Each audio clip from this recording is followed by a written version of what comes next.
আমাদের যে প্রধানরা ছিল, প্রধানদেরকে নিয়ে আমি প্রধানদেরকে বলেছি যে আপনারা একটা দৃষ্টিভঙ্গিতে কাজ করুন যাতে আমাদের ময়নার মানুষের কাজে লাগে। বলয়পন্ডা থেকে কৃপাসিন্ধুর মোড় আমাদের প্রায় ওখানে 4খানা প্রধানের এরিয়া পড়ছে। সেখানে হয়তো পঞ্চায়েত সদস্য 30টা, 10টা 15টা 10টা হলেও পড়বে।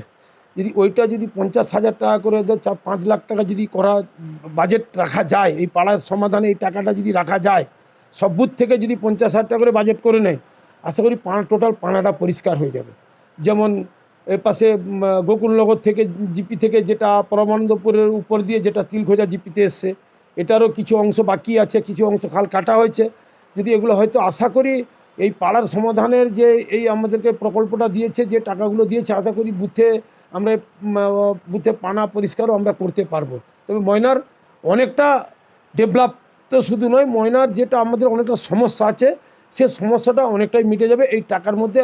এই টাকাতে আমরা অত্যন্ত খুশি এবং অত্যন্ত সরকারকে আমরা ধন্যবাদ জানাবো। আপাতত গ্রামের মানুষের কথা ভাবছে, গ্রামের মানুষ কথা চিন্তা করছে, সেই একমাত্র তো চিন্তা করে মমতা বন্দ্যোপাধ্যায়। সেটা নিশ্চয়ই এত বড় ভাববে আমরা কিন্তু ভাবতে পারিনি।